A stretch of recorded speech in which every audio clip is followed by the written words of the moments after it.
welcome to the SIAC Sit Down Championship pregame show. Sly, man, how you doing? Man, I'm doing great, man. We are live, Jay. We are live, live in the house, man. It is crazy, man. When you're talking about, man, SIAC Championship game, man, look, first of all, we're going to show you the field a little bit. We are in Columbia, South Carolina. Columbia, South Carolina? Yes, here at Charles F. Bolden Stadium. And listen, it's empty right now. You see the field. Those that are looking, you see the field. But again, when you're talking about SIAC Championship, it looks no further, or roads should be going down to Albany, Georgia. Well, you know, this is known as Charles Bolden Stadium, but commonly referred to in the city of Columbia as the house that Sylvester Williams built. Sylvester Williams built. I actually played some of my high school games here. This is now the home stadium for my high school. If you're not familiar with the city of Columbia and Richland District 1, we have, when I was growing up, it was 2 stadiums and 9 schools shared the 2 stadiums. Well, I'm sorry, it was 3 stadiums. Lower Richland had their own stadium. They were way out there in the country by themselves. But the other 8 schools shared the 2 stadiums. There was Memorial Stadium and Bolden Stadium. And so this is a stadium that, I made my mark in. Long time ago. Long time ago, back in the Bolden days. Yes, listen. When you're talking about how you played or when you played, you can't see my face. Oh, my fault, man. It still had to pick. Listen, we should be good now on the live screen. You see the corner buzz again. Our regular producer, as much trash as you talk about, is not here today. So I'm playing the dual role. Okay. So there we go. Yeah, absolutely. So man, when it comes to when you played ball in the 1900s. In the 1900s. Absolutely, in the 1900s.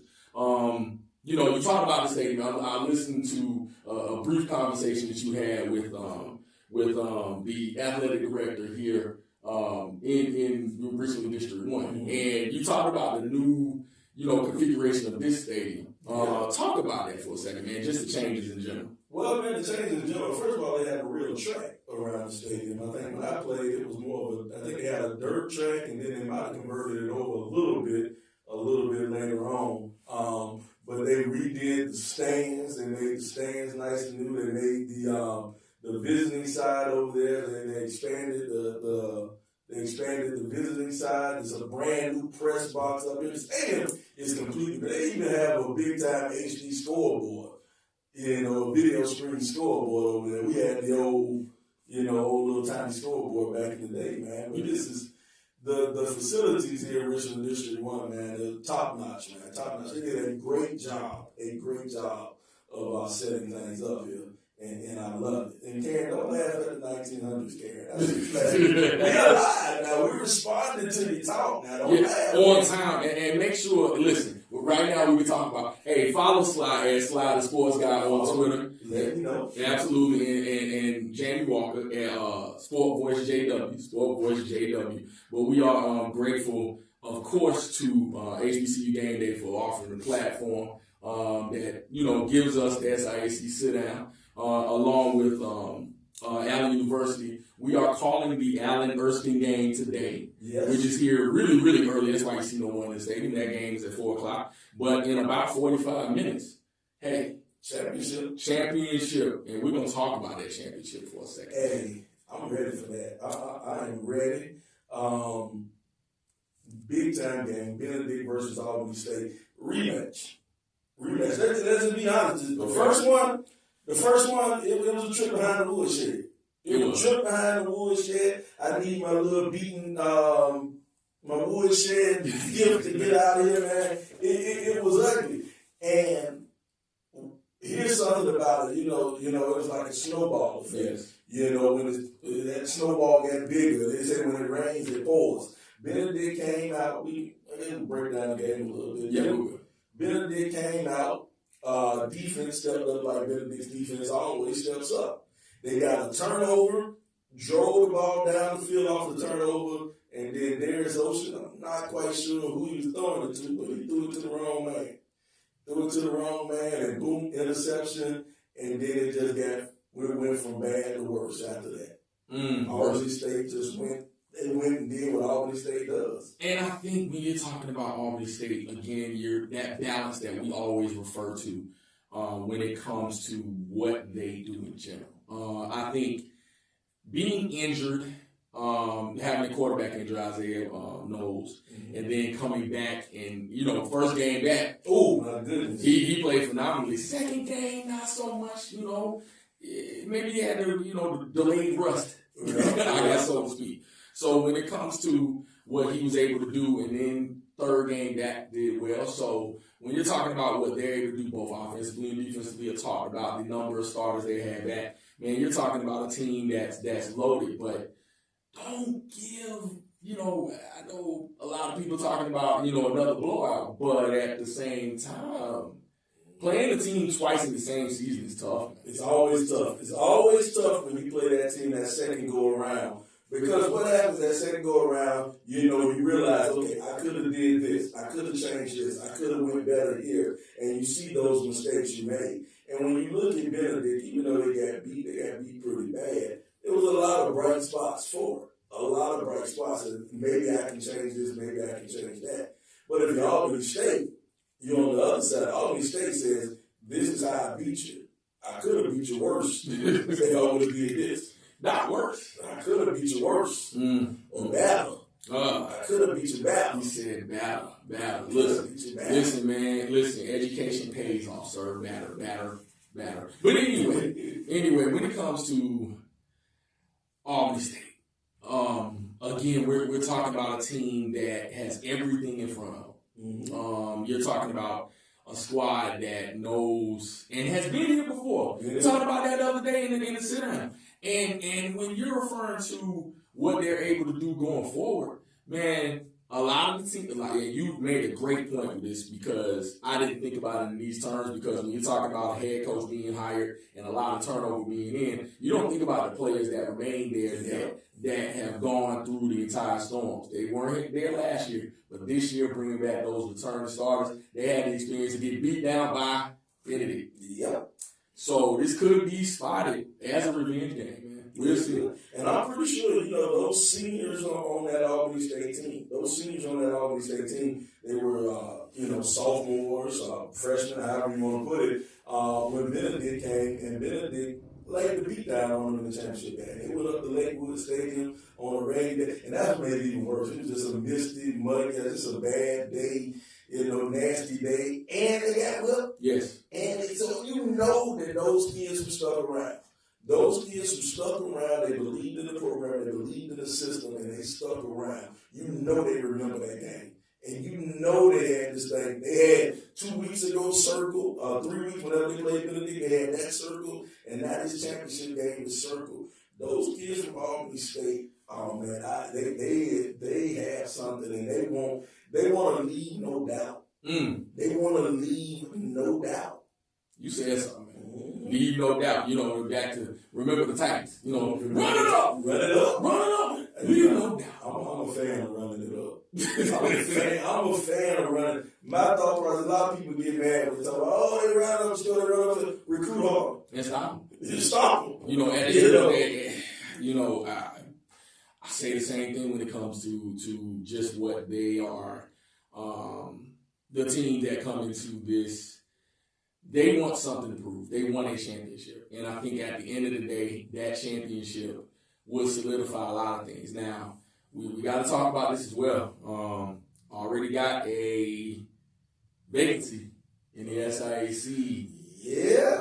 Let's talk about it. Yeah. Go ahead. Savannah State went on ahead and pulled the trigger. I mean, it depends on who you ask. Coach Kelton resigned, turned in his papers. I don't know the deal. Anytime I see resign, you wonder if that's a forced resignation. You had it right first time. I had it right first time. Resignation. Yes. Or, if he just said, man, I'm tired of this stuff. and got it about it. What, did Roger Murtaugh? I'm getting too old for this. And so now he's gone. Now here's the thing about Savannah State. Savannah State has You know, when you play D2 ball, it's a max 32 scholarships, 32 full scholarships you can give out. Mm-hmm. So what happens, the coaches have to be kind of magicians and statisticians and numerologists. You know, they got to figure out how to play with the money and play with the scholarship money. Now, Savannah State gives out 23 scholarships. You know, that's not the full amount that they can give out, but it's still a good number of scholarships to give out. Yeah. And then you say, well, that means they can only give 23 kids on the team scholarships. No, it doesn't quite work like that. Basically, those 23 scholarships are, if you take however much full tuition is, because I'm not smart, we're just going to pretend that full tuition Stop saying that, sir. Well, you know, for the people who watch it who not smart, for the people who watch it who not smart, we're just going to say it costs $10,000. Okay. It costs more, but let's, for the number-wise, we're going to say $10,000. All right? So you got 23 times $10,000. That's $230,000. So basically, they got $230,000 to spend. Now, if a kid in the state of Georgia, qualifies for the Hope Scholarship, qualifies for the Pell Grant, qualifies for whatever, let's say he has $8,000 worth of scholarship money coming in. Well, he just needs $2,000 from the football to get him his full scholarship. So now, instead of you spending $20,000 on one kid, all you gotta spend is $2,000 on that one kid. So now you still got some money left over. So what these college coaches have to learn how to do, they have to learn how to play with the numbers. And this is why it's important for all you youngsters, for all you kids, it's important that you have your grades right. That's right. Because if you're a kid who qualifies for a Hope Scholarship or a Life Scholarship or whatever it is, and you automatically have about $5,000 coming in, that coach will, especially if you're in an in-state school, that coach will look at you different and say, well, I can bring him in because he's only going to cost me $4,000. I'm only going to have to spend $4,000 of my money on this kid. So now if you're a kid who has his grades, you're a much more appealing candidate to the coach. So now, but Savannah State, back to the original point, Savannah State is a good place to land if you're a coach. If you're a coach, you can work with those scholarship numbers if you know how to play your numbers right. If you know how to say, hey, I'm going to put,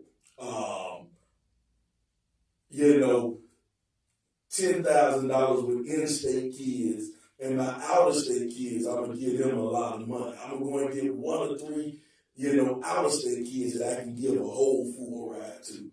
But you got to know how to play that line, and that's the thing about being a Division II coach. You got to understand how to play with those numbers, and I think whoever comes to Savannah State, if they can find that guy, and got to know how to coach too. Got to know how to coach. You called it. And there's some talent down there too. There's some talent on the coach line. Absolutely.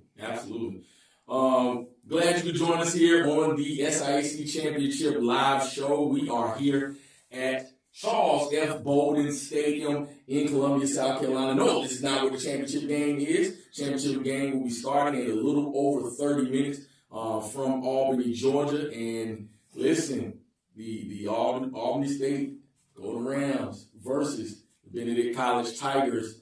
And again, a rematch in this championship game when it comes to really, in general, two teams that know each other well, two teams that have been matched up, two teams with outstanding defenses, one with a really good offense, the other with,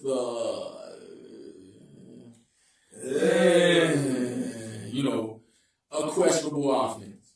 Talk about that questionable offense. Here's the thing about Benedict's offense, and this is, and I'm funny when it comes to being my place in the media. I love to tell the truth and don't sugarcoat things, but I love to tell the truth about adults. You got to remind yourself that they're still kids. So I'm not one that's just overly hard on a lot of these kids because they're still kids. But sometimes you can't be nice. Sometimes the truth hurts. And Benedict probably is their quarterback. Okay. Benedict has a problem at quarterback. I don't know what Ocean, what's his deal going on right now. I don't know, but he's not playing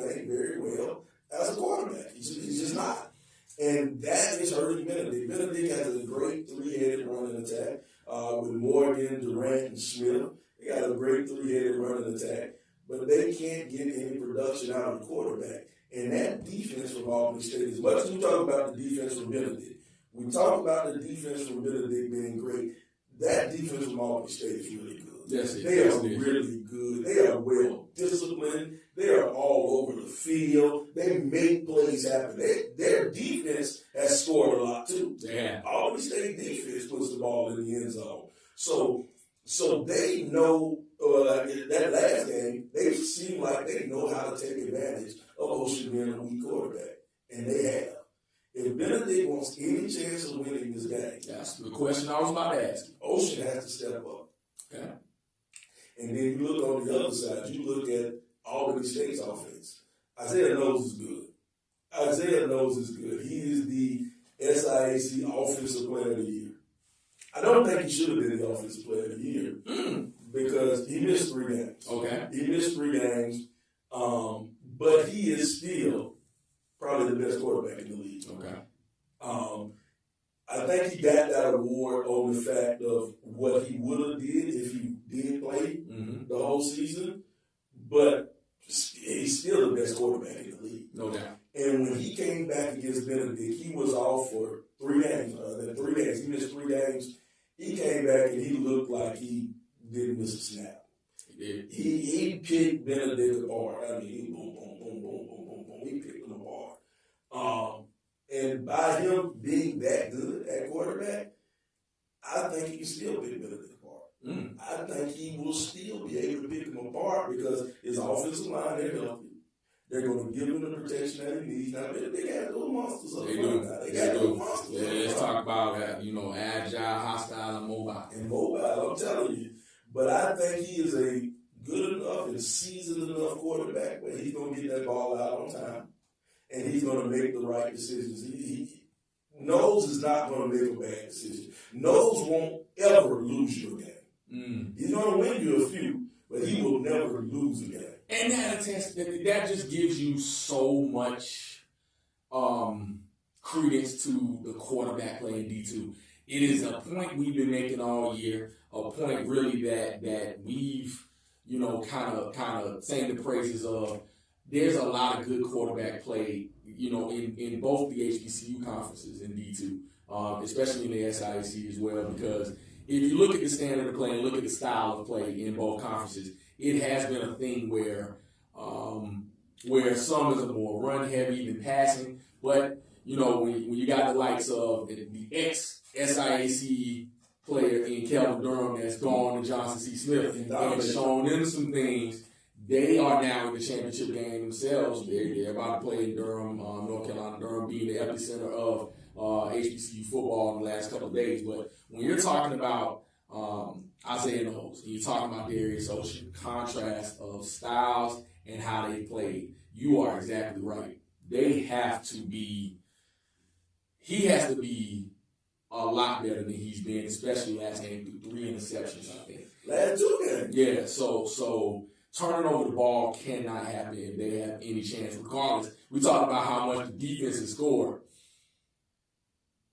They can't score that many. They can't outscore Albany State's offense. Oh, no, they can't. They can't at all. Albany State's offense is just too good. And when they're clicking, when Albany State offense is clicking and they're on track, they can't be stopped. I mean, they're just tough. Like, they scored them 7 points against Tuskegee. I was shocked. But then they had a backup quarterback. They had the 3rd-string quarterback in that game. Their 2nd-string quarterback got hurt. So they were playing with the 3rd-string quarterback against Tuskegee and still managed to win. And that's a sign of a good team. Yeah. A good team is going to win. They're going to find a way to win. They're going to do what it takes, push it out, and they're going to win. And that's what Albany State did. Absolutely. The SIAC sit down live from Charles at Bowling Stadium here in Columbia, South Carolina. We were previewing the SIAC Championship game between Albany State and Benedict taking place down at the ASU Coliseum. We are in Columbia as we are calling the Allen and Erskine game. Make sure you tune in to the SIAC network for that as we are on the call for that one. We let's talk a couple of things. I know we're going to give you some time to, kind of rant. Something bothered me. Something bothered me, man. Go ahead, tell it. We're calling the Conference Carolina versus the SIAC crossover game. Yes, we are. Or 11th week game or whatever. I don't know the official title of it.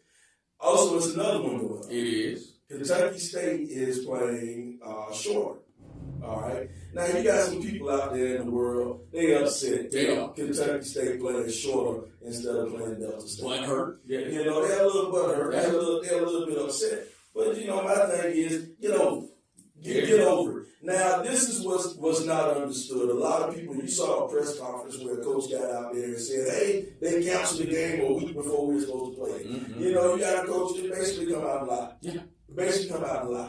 This game was canceled more than a month and a half ago. Mm-hmm. The game was canceled more than a month and a half ago. The game was told in September that it was a possibility that it might not be played. Hey. All right? The SIAC signed a commitment with the Conference of Carolinas a year ago. They signed it a year ago saying that in order to strengthen our schedule at the end of the year, mm-hmm. we're going to have a crossover game. We're going to have a crossover game. We're going to take two teams from our conference, and they will play each other, and that will give each one of those teams another game against a Division II team, and that will help strengthen our schedule for maybe not those two teams, but the two teams playing in the championship game. That'll strengthen the schedule, so maybe they can get a shot at the playoffs. Listen, people, you're getting the understanding. You're getting it here, right here. Go ahead. So now what happens, that game is in place. Kentucky State went out and said, hey, let's sign up to an 11th week game with Delta State. They signed a contract with Delta State to play an 11th week game. Kentucky State had no idea that they would be in the run. The only people believed they would be in the run was probably Coach Felton. Yep. Probably Coach Felton and a couple of his kids believed they would be in the running. But they decided that AD or athletic department, whoever, decided to sign up for this game. But they had a contract. The contract stated that if the SIAC had a contractual obligation or something, that the game would not be played. The SIAC contract overrides everything else. Now, come September, Kentucky State, Coach Felton said, hey, Coach Felton said, I got a good team. Mm-hmm. We might not be playing in this game. We might not be. So the word was passed on to Delta State then. Keep your antennas open. Mm-hmm. All right? After Kentucky State lost to Albany State, Kentucky State goes on a run. Kentucky State starts to win, and they start to win pretty big. Mm-hmm. So now, they put the conversation out here, hey, we're going to be in third place. We're not going to be able to play in this game. So then they went and told Delta State that the game wasn't going to be played. We are not going to be allowed to play in the game. That is over a month and a half ago. That's 7 weeks ago. They have been told that they were not going to play in this game. Now, 7 weeks ago, they know this game isn't going on. Delta State's like, okay, cool. Delta State, I know 3 weeks ago, or 4 weeks now, 4 weeks ago, Delta State started making phone calls to other schools to play in this game.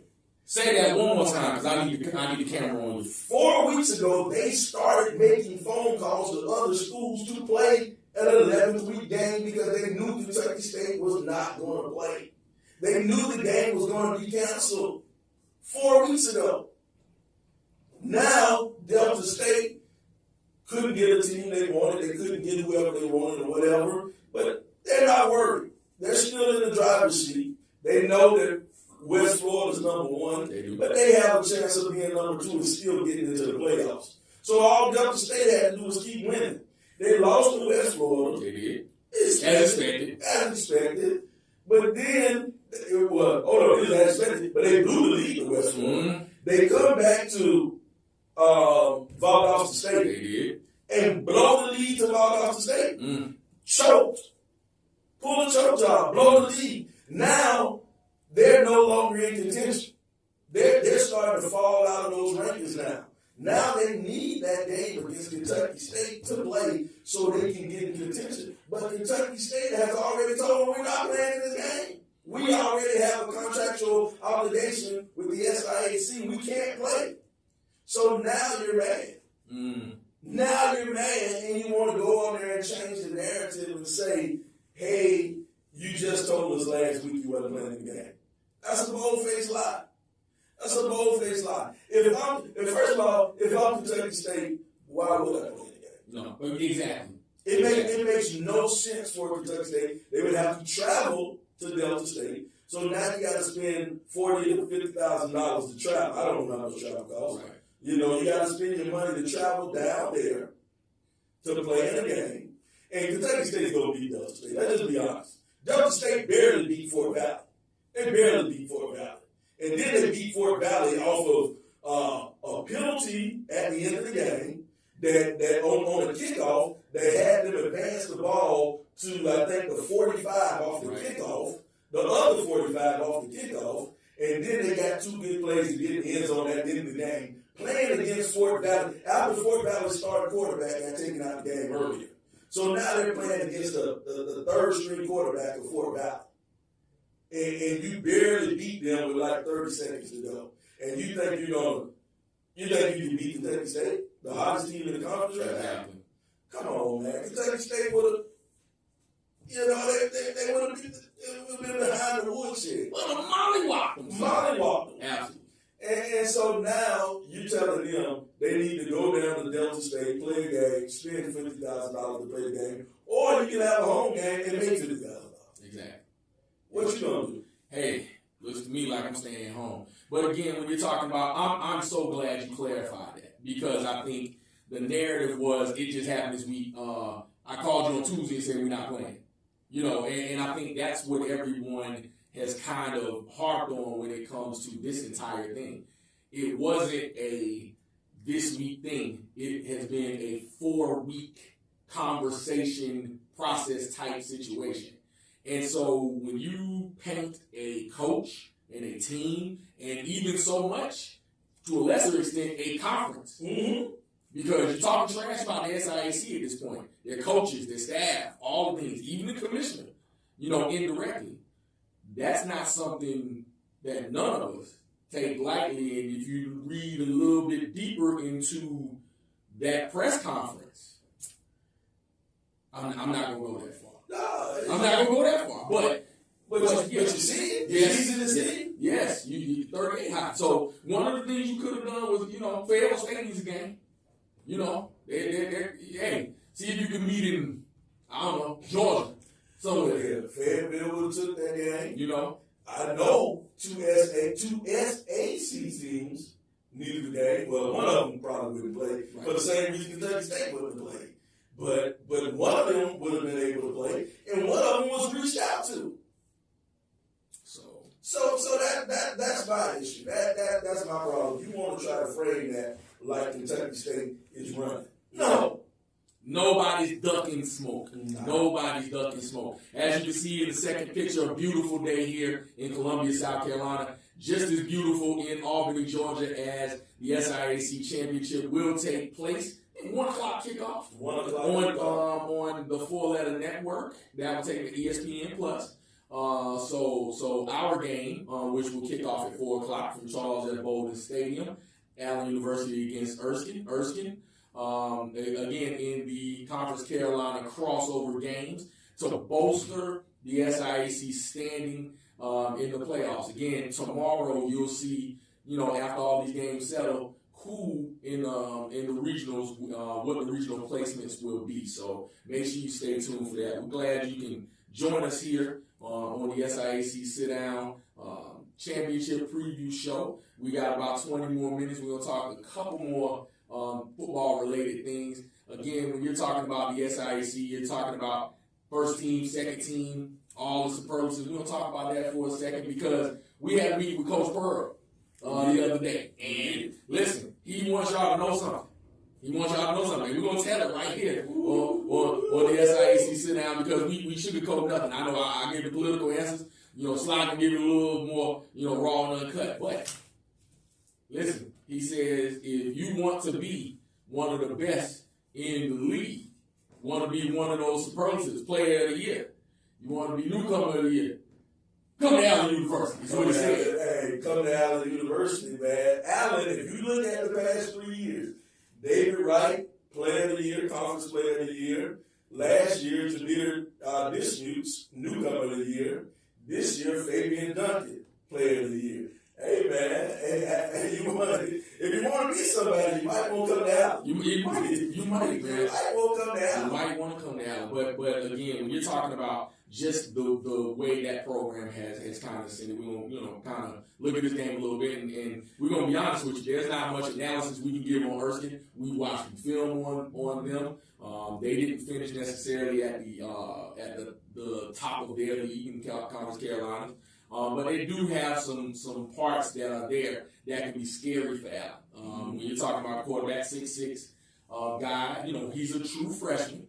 So when it comes to just what they're able to do, they have a good running game. But they are very young.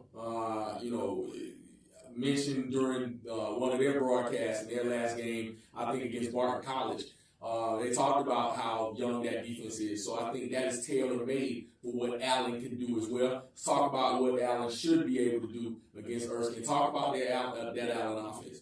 Well, the Allen offense, man, they're going to run the ball. Why are they going to run? Because the P stands for stands for power. The P stands for power. Allen's going to run the ball. They're going to let Duncan get there, and Duncan's going to they're going to feed him the ball. Y'all going to get 20-plus carries, maybe 25-plus carries, because that's what he does. And I think part of the thing that Allen does, and they do really well, they let Duncan run, and that setups that play action, that pass, that run-pass option with Jameer Dismukes. And even just the plain old option out shotgun with Dismukes, because Dismukes is such a good athlete. He's such a great athlete at quarterback. What happens when you're used to Duncan just off tackle here, A gap here, B gap there, just Duncan, and then when Dismukes can stick it in there and then pull it back out, he can take it with the option to run for himself or the option to pass. That leaves so much open. That gives your defense. That gives your defense headaches and heartbreaks right there, trying to figure out how you're going to scheme against all of that. Now, Erskine, they have a guy. They have a linebacker out there by the name of Skylar Baker. Skylar Baker is their starting linebacker. Young man is a good linebacker. He's sideline kid. I think he has 4 sacks at the linebacker position. He's double-digit tackle for losses. I think he has right around 60-something tackles. 70-something tackles for the year. So, he's a back-and-forth guy. And he's a young guy, too. He's sophomore. Because Erskine, the Flying Fleet is a young fleet. Yes, they are. They're a young fleet of planes. But they are there, and that defense is going to kind of swarm to the ball. Yes, they will. Playing in the Conference Carolina, they have a lot of teams that like to run. Now, are any of those running games as effective as Allen? I don't know. I don't really think so. Maybe. But they're not going to see the type of back that Fabian Duncan. Right. This will be their first time seeing a guy with that speed and that much power too. And Duncan's a small guy too. Duncan's not that big. No, he's not. He looks big on TV. He hit the hole hard. He lowered that shoulder. And when he lowered that shoulder, he give it to you, man. Absolutely. But let's talk about these conference honors real quick. We got it pulled up, and just in general talking about what the SIAC does. We talk about the Player of the Year. Let's talk about some of those superlatives. Well, we go down the list and look at some of the superlatives they have. And in the comments, man, make sure you leave your pick. Make sure you leave your pick who you think is going to win the game. Leave your pick of your guys who made all conference. Your guys from your school who made all conference. But we'll go down. We say the offensive lineman. I'm being honest, I don't really know. Offensive lineman. But you do see Albany State with 3 first-team offensive linemen. It tells you what you need to know. That tells you exactly. Noah Stovell, Leon Wesley, O'Shea Stroman.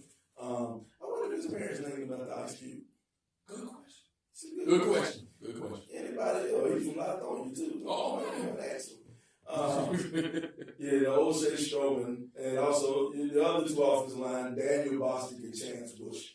Chance Bush, a guy from Albany, another sophomore from Albany. We get to see him. But that first team offensive line, I tell you a little bit. It does. That tells you what you want to know why Albany State is so good. Absolutely. Offensive line. At tight end, we have my favorite team, Maurice Benedict. Maurice Benedict from Morehouse. This guy's a big kid, man. This guy, youngster, he started off his career at Army. He started off his career at Army, and then he realized that Army wasn't the place for him. and he said, I actually talked to him last week, and he said that, this week I talked to him at a basketball game this week, and he said that he didn't know Morehouse existed. He didn't know anything about Morehouse. He's from Philadelphia. Okay. Wow. He's from up north. And he said he came down to Atlanta, he talked to some people, and realized that, hey, Morehouse was a pretty good place. Ain't no shit, he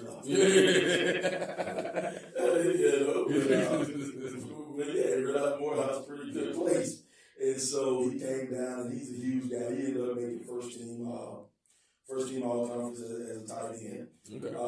And then Amon Harris and Darius Cyprian are your first-team receivers. Cyprian and Harris, this is Harris' second year in a row leading the conference in receiving.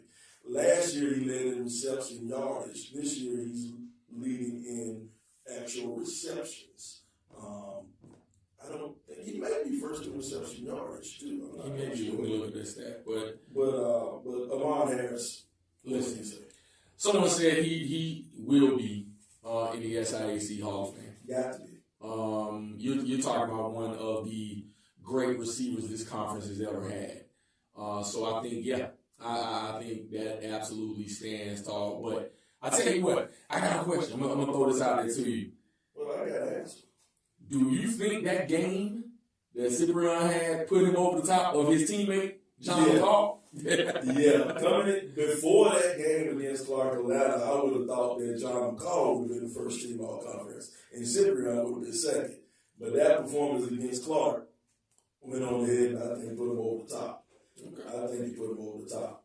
All right, who else we got out there? Our running backs, of course, Fabian Duncan, he ended up being league MVP, SIAC Player of the Year. And then Jontarius Thomas. Jontarius Thomas ended up becoming our first team running back. Rushed for over 1,000 yards. First time in Edgewater school history to have a running back rush for that much yardage. Edgewater. Man, I know. And then, right behind him is Xavier Squillen, the Charlotte native. He's right there. I think Xavier has 12 on the year. I think 12 or 11 on the year. Look at your linebackers, Isaiah Stevens from Benedict, Darian Bell from Savannah State, and then the defensive MVP, Dominique Davis. Oh, Dominique's wrong, man. Yes, he is. And he's done it for 3 years in a row. And can do it all. Listen, I saw a couple of interceptions he had this year, man. Looked like a DB. But again, it reminds me of those old school linebackers like Sly Williams. They're able to go sideline to sideline. Well, that's what it is. That's sideline. There it is. Well, what's so cool about Dominique Davis, man? Not only did he lead the league in tackles, and he led the league in tackles by, I think, about 30 tackles. I think it's the nearest person was like 30 tackles away. But he also was tied for second, I think, in interceptions, or tied for first in interceptions. Yeah. He had 4 interceptions on the year. He was up there with sacks, and I know he's in the top 5 in sacks. He's in the top 5 in tackles for losses. He's a complete linebacker. Yeah. Complete linebacker. I think he scored twice this year. So, Dominique Davis is something special. Dominique Davis is second. You got to give respect to the first. Gotcha. So, Dominique Davis is second. Absolutely. So, again, on a gorgeous day from Columbia, South Carolina, hey, we are previewing the championship game. We're going to get into it these last few minutes of our pregame show as you are about to switch from us and go into ESPN Plus as you see the Albany State Golden Rams take on the Benedict College Tigers. And so when it comes to this game, Sly, I know we did our picks the other day. We had some time in between. Give me your pick for the championship. Well, you got to ask yourself, are you going to go with your heart or you going to go with your head? You're going to go with your heart, you're going to go with your head. And I think if I go with my heart, I'll probably say Benedict. But if I go with my head, it's Albany State. Albany State is the better complete team. Their offense is really good. They can line up and they can run at you with White. And Isaiah knows is going to always make the right decisions. He's going to throw the ball to the right place. They're going to do right. I said they're just going to do right. And then on defense, they're going to smother. They're smothered everybody they played all year. Defense, they have smothered everybody they played all year. And they're just a better team. They're just a better team than Benedict. Benedict does not have the offensive gun. They don't have the trigger man to beat Albany State. Okay. We kind of already picked, and I think my pick remains the same as well. I think Albany State does win the game, but I still believe it'll be closer than of course the first contest. I think they're gonna be in a dogfight early, but I think Albany State pulls away with it. And this is why it's just hard for me to believe that a team can beat down another squad twice. And I think playing your same opponent in the championship game, I think you got to give at least a few points, back to Benedict for that reason. I think those monsters that you talked about on the defensive line, linebacker core for Benedict, have pride. I think they have lots of pride. And so when it comes to what they're able to do, I think it should be a closer affair. Mm-hmm. But I think Albany State, with that experience, those kind of players that they have, I think they'll get it done. You got to score.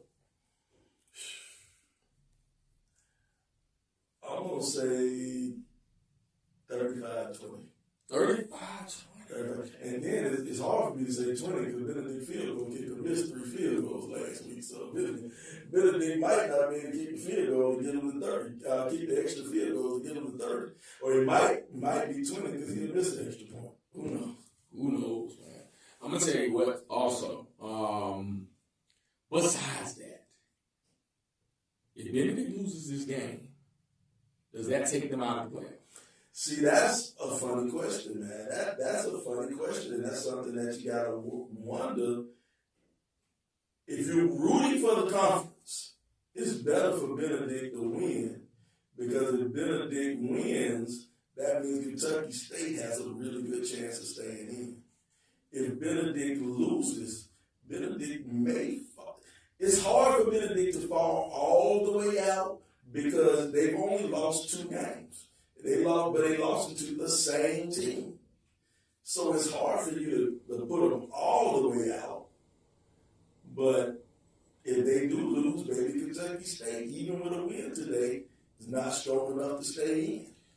Now, as much as we talk about Kentucky State in general, their record is great. Mm-hmm. That is phenomenal. The opponents have not been so exactly. Their strength of schedule is really, really bad. Yes. How do you keep a team that will be 9-1 in Division II play? How do you keep them out of the playoffs? Well, they play a weak schedule. That's how you keep them out. By playing a weak schedule. So it should be today. Ooh, it's a lot. And then you have certain games like North Greenville playing UNC Pembroke. Yes, the Braves. Hey, props to the Braves. Okay, I had no idea what their name was. Listen, I got my master's from UNC Pembroke. Okay. So I give them shine where I can. North Carolina A&T graduate, that's home. But, they built that football team very fast, and they've gotten good very fast. Mm-hmm. So it just goes to show you what you can do when you invest well. When you invest into the program, it's a lot you can do. Absolutely. But yeah. But yeah, UNC Pembroke, they are second in the Conference Carolinas, but they have the better record. They have played more Division II teams, have a better Division II record than North Greenville. Thing is, North Greenville beat them. So North Greenville is 6-0 in Conference Carolinas. UNC Pembroke is 5-1. North Greenville is not ranked at all in the Division II sub-region polls. All right, super region polls. So now, if North Greenville wins, Pembroke actually still has a chance to make the playoffs still. Mm-hmm. And then that may push Kentucky State out. Man, it just really depends on how this thing kind of shapes out. And it'll be interesting. Kentucky State has to handle their business today against Shorter. They should. They are, on paper, the better team. Mm-hmm. And so we'll see what happens with that. Again, we're here as Allen takes on Erskine.